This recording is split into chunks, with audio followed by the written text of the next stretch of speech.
Hello ladies and gents, Romie Reviews here. Please like, comment, subscribe. This is my review for The Haves and the Have-Nots, Season 7, Episode 5, Power Struggle. So, I have a new video up on my other channel, my Romie Whispers ASMR channel, my ASMR channel. It's actually going to be a food video. It's going to be a mukbang video, no talking, just me eating some Japanese hibachi. Technically it's not hibachi style, but it's from Japanese takeout place, and I hope you enjoy. So here, and remember my channel is Romie Whispers ASMR. I'll have links and all of that included. Thank you. Now we get into Jeffrey and his stupidity. Jeffrey is an idiot.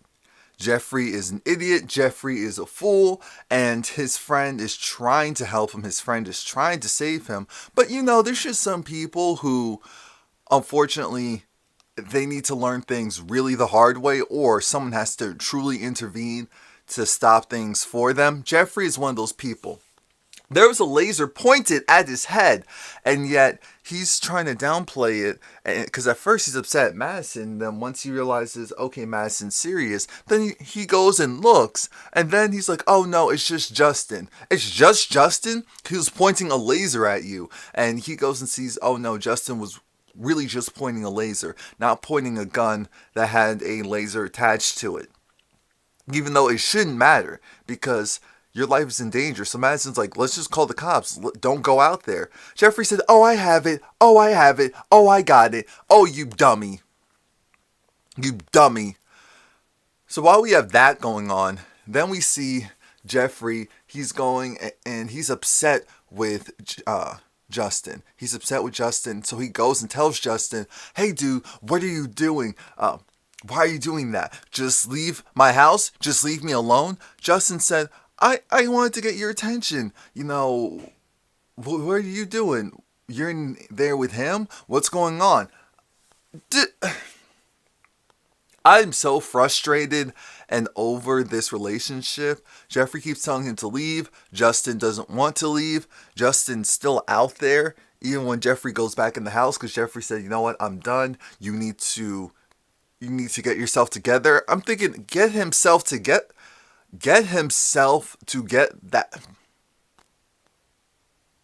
that. We're going easy on this guy. Why again? Why? No, I just want to know for future context. Why are we going easy on him? Because this doesn't make any sense. No, it does not. No, it does not. And I'm irritated, very irritated. And so now we see when Candace comes to the Malone bar, just like what I thought, one of the workers looked at her and was like, hey, what are you doing here? Because they don't like blacks. They don't like black people. And Mitch should say, hey, yo, leave her alone. She's with me. So then they get to talking. And remember, Mitch now knows about the money and about the criers. So he's just trying to slowly drag this information out of Candace. So when he's like, well, you know, my family isn't after Benny anymore. It's not them. Who is it? Jim. And as soon as Candace heard Jim, she said, oh, I'll take care of that. I'm thinking, how are you going to take care of that? How are you going to take care of that? Just because you're cool with Mama Rose for now doesn't mean that you're just 100% protected. That's not how this thing works. You're still in danger, Candace. You're still in danger. And that's the part that irks me and irritates me about her. She really thinks that she just has this under control when she does it. And it's your fault. This is your fault. Your brother's in trouble because of you. So now they're going to come up with a game plan. Mitch is supposed to convince Benny somehow of signing off and giving the money to Candace. And Candace is going to leave town. She's going to go talk to Jim, handle Jim, and then leave town. As soon as she leaves, that same worker who was giving her a hard time was like, hey, what are you doing? And he said, you need to relax. That's Candace Young. Oh, that's Candace Young? Yeah. Really? Yes. Oh, she looks good. So one moment, you didn't want her there because she was black. As soon as she's gone and you find out who she is, and how she helped out the family. Now it's a matter of, oh, she's attractive. Oh, she's bigotry and racism at its finest. What else can I tell you? Nothing else. So now he's like, let her be. You guys need to go and have some respect for people and not just go and treat people a certain way. Because they look young. They look younger than Mitch. And so it's sad that they're already taught to handle minorities a certain way. Veronica, remember, she was making grits. We're going to say she was making grits. It was hot. I saw the steam. She had her oven mitts on, and that remote looked like my remote, so I'm guessing that was a Samsung TV. Just random things. She comes back into her room. She turns on the light. No, she doesn't turn on the light. She goes and moves the covers, and that's what wakes up RK. RK wakes up and sees, wait a minute, because she has the hot thing of grits. And he was like, oh my gosh, you're about to do that. You're about to hit me with some grits. And she said, and I told you to leave. And it's true. She did tell him to leave. See, RK thought that he just had it like that. He just thought that he was the man and he could do no wrong.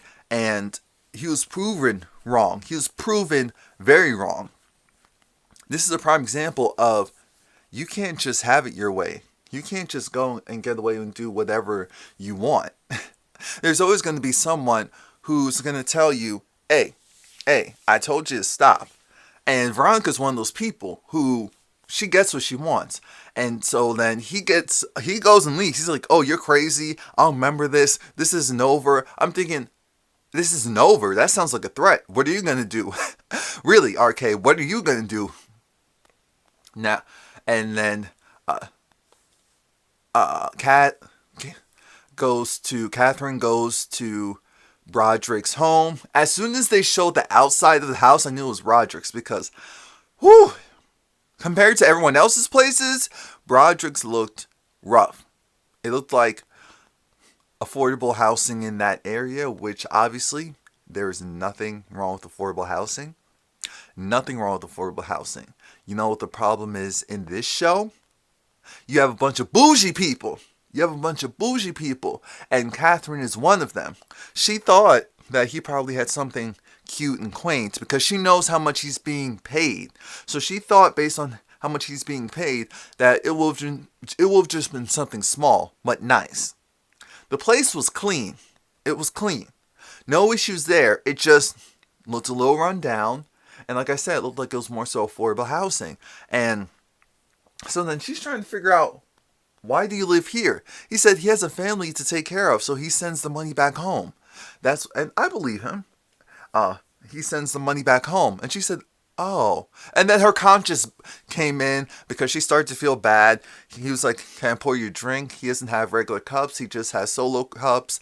And so he had like regular, it looked like maybe vodka or something. And like I said, she felt uncomfortable and she also felt bad. So then she said, you know what? I'm going to help you out because you're not getting money from the prostitution ring, right? No, not anymore. She said, okay, if you just stick with me, I'll make sure you have the hookup, but we're not going to do this here. I'll give you a call tomorrow. I'll set some things in motion. And Broderick actually looked embarrassed and he looked like he felt bad. He looked like he really did feel bad, and he looked like he felt bad and he wished that the situation was different for him.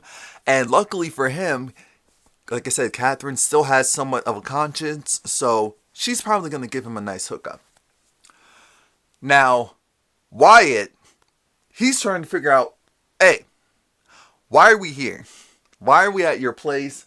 You know, where's the drugs? Where's the money? She doesn't have any money right now. But what she does have is some pills.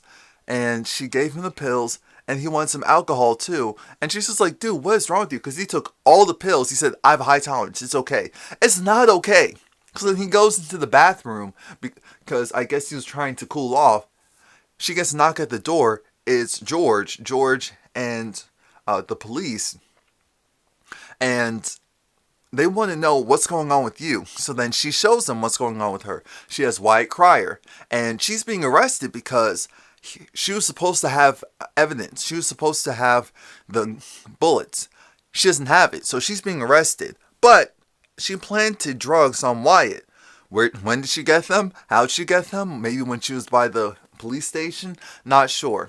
What I do know is she's not being arrested anymore. And Wyatt's been... But before the cop put the cuffs on Wyatt,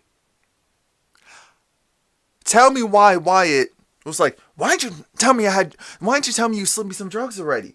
He was about to do a line of coke right in front of And that's when they arrest him. She says, look, we can still use Wyatt. George is like, we tried this angle before. It's not going to work, boo-boo. And so then she's now conflicted because she's not sure what she can do to save herself. While all of that is going on, we then see Landon. He goes back to Charles, and Charles was having a little meeting.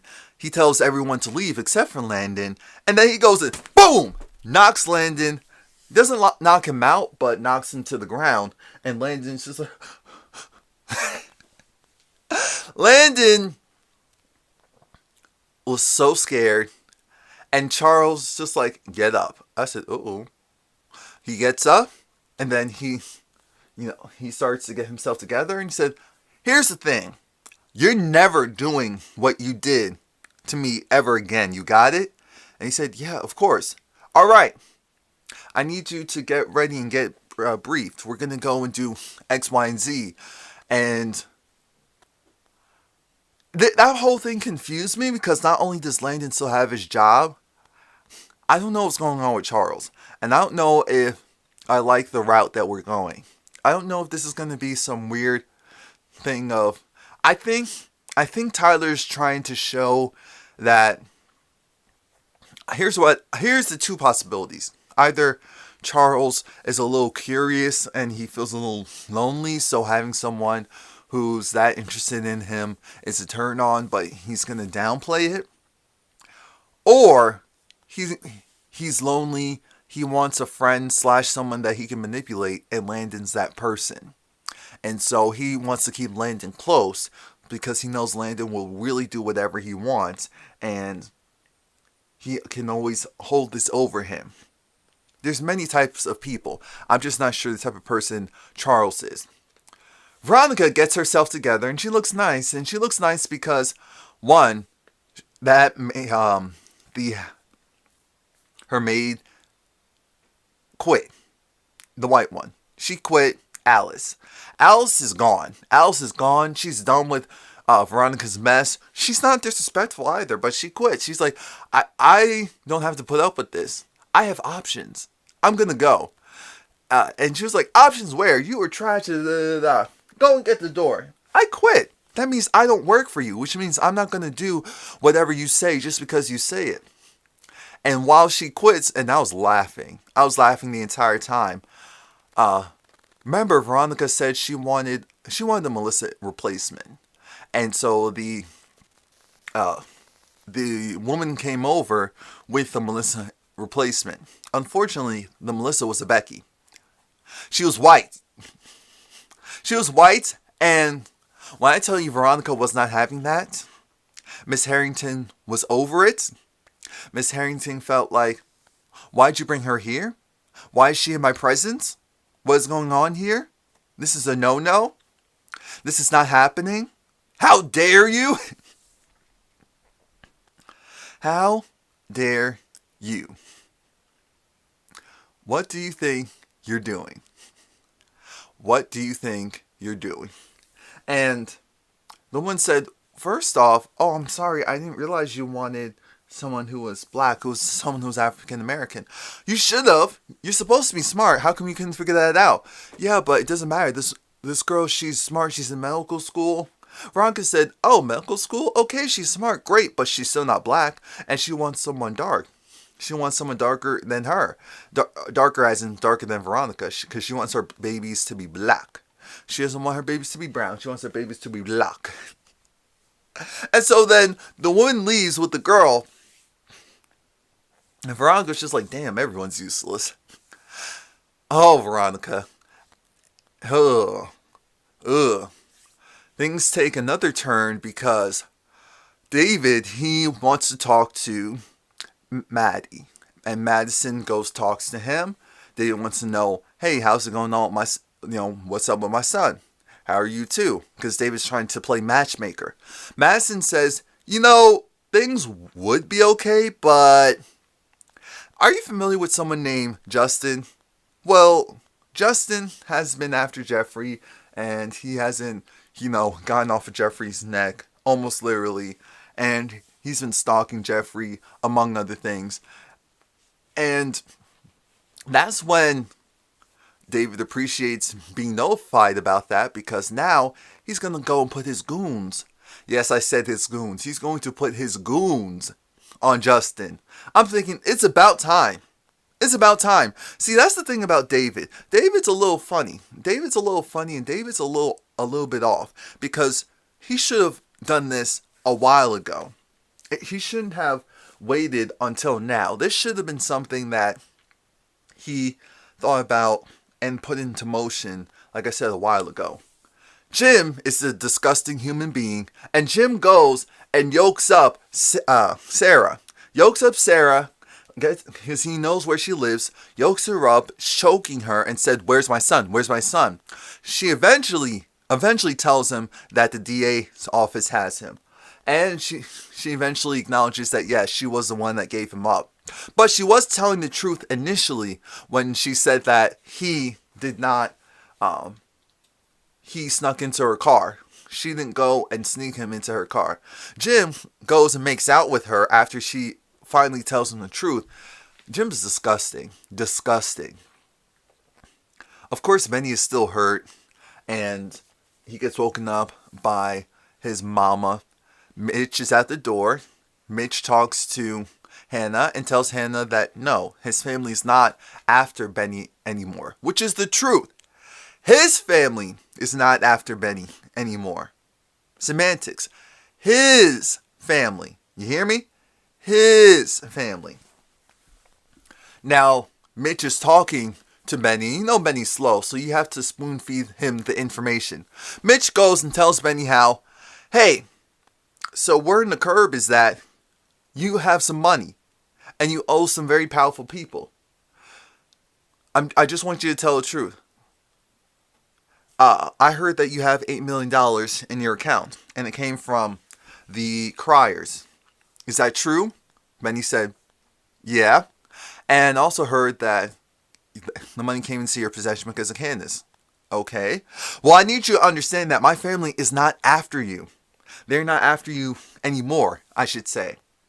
What is going on is the fact that the Criers are after you. They're after you, and they're after you with a vengeance. They're after you, they want their money, and they want it now. That's why. They're the ones who came after you. And the door was open, so guess who heard everything? The one, the only, Hannah. So Hannah goes with a shocked look of, what? The Criers. And that's how we end the episode. Good episode. Thank you. Please like, comment, subscribe. Again, it is officially Wednesday, so means new ASMR video up. Please enjoy. I'm still debating on if I want to do the original one I chose or if I want to do a different one. It's going to be a food one, a food-based one. So stay tuned. It'll be up. By the time this video's up, that video will already have been up.